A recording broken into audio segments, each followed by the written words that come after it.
या युती सरकारचं करायचं काय? या युती सरकारचं करायचं काय? या बीजेपी सरकारचं करायचं काय? या बीजेपी सरकारचं करायचं काय? ऊस उत्पादक शेतकऱ्यांचे पैसे, ऊस उत्पादक शेतकऱ्यांचे पैसे, ऊस उत्पादक शेतकऱ्यांचे पैसे, यवतमाळ जिल्ह्याला पीक विमा, यवतमाळ जिल्ह्याला पीक विमा, यवतमाळ जिल्ह्याला पीक विमा, या सरकारचं करायचं काय?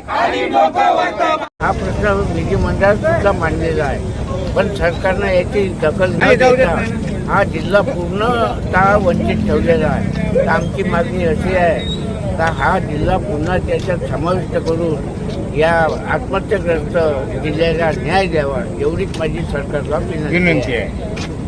आणि ऊसाचे जे पैसे आहे या साखर कारखान्याने त्वरित त्यांना देण्यात यावे हे सुद्धा आमची इथे मागणी आहे. यवतमाळ जिल्ह्याला पीक विमा, यवतमाळ जिल्ह्याला पीक विमा, यवतमाळ जिल्ह्याला पीक विमा, ऊस उत्पादक शेतकऱ्यांचे पैसे, ऊस उत्पादक शेतकऱ्यांचे पैसे.